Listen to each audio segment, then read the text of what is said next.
প্রথমে 4 নাম্বারটি সমস্যার সমাধান করব। কি দেওয়া আছে, দুইটা বিন্দুগামী রেখার ঢাল -1 বা -1 হলে p এর মান নির্ণয় করতে হচ্ছে। এই রকম যদি থাকে তাহলে দুইটা বিন্দু দেওয়া আছে এবং বিন্দুগামী রেখার ঢালের মানটা কি করা আছে, দেওয়া আছে, তাহলে p এর মান নির্ণয় করতে হচ্ছে। এখানে কিসের মান দেওয়া আছে, ঢালের মান দেওয়া আছে না, তাহলে প্রশ্নে যেখানে যেটা দেওয়া থাকবে সেটা আমরা নির্ণয় করব। তার মানে AB রেখার কি নির্ণয় করতে হবে, আমাদের ঢাল নির্ণয় করতে হবে। তাহলে ঢাল নির্ণয় করব, যে ঢাল পাবো সেটা কার সমান হবে, -1 এর বা -1 এর কি হবে, সমান হবে। বোঝা গেছে? তাহলে আমরা প্রথমে কি করব, ঢাল নির্ণয় করব। 4 নাম্বার দেওয়া আছে, আগে তুলবো। দেওয়া আছে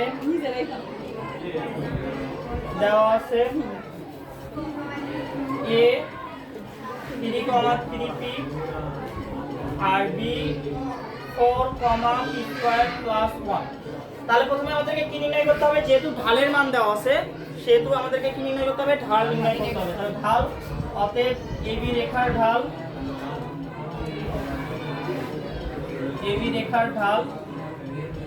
ইকুয়াল, তাহলে ঢালকে কি দ্বারা প্রকাশ করা হয়, m। তাহলে লিখি ঢাল y2 y1 x2 x1। তাহলে আমরা মান বসাবো, এখানে y2 এর মান কত, y2 এর মান p²+1, তাহলে p² কি 1 -3p ডিভাইডেড আমাদের হচ্ছে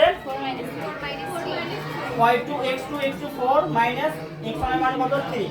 আমরা ক্যালকুলেশন করব, সাজিয়ে নেব। এখানে কোনো কিছু যোগ বিয়োগ করা যায়, এখানে p² আছে, 1 আছে, 3p আছে, সম্পূর্ণ সবাই ভিন্ন, সবাই কি ভিন্ন, এক জাতি হলে যোগ বিয়োগ করা যায়।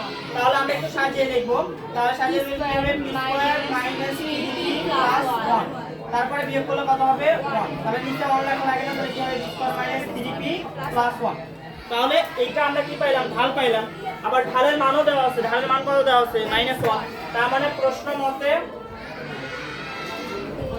এইটা কার সমান হবে, এইটা -1 এর সমান হবে। অর্থাৎ প্রশ্ন মতে m সমান কত, -1। তাহলে m এর জায়গায় m এর মান বসে, m এর মান কি পাইছিলাম, p² -3p+1 ইকুয়াল কি -1। তাহলে -1টা এই পাশে পার করে দিব, তাহলে p² -3p -+1 এই পাশে -3 এর পাশে কি হবে, +1 ইকুয়াল 0।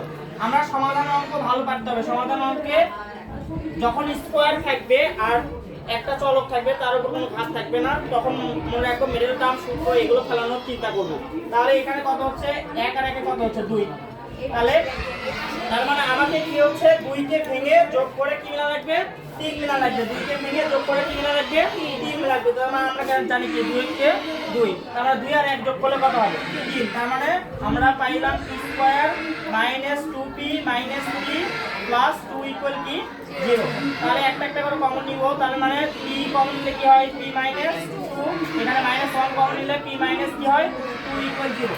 তাহলে আমরা p -2 আর p 1 ইকুয়াল 0। একটা একটা করে 0 দেখাবো, অতএব একটা একটা করে 0 দেখাবো। তাহলে p -2 ইকুয়াল 0, তাহলে p ইকুয়াল 2। এপাশে p -1 ইকুয়াল 0, তাহলে p ইকুয়াল 1।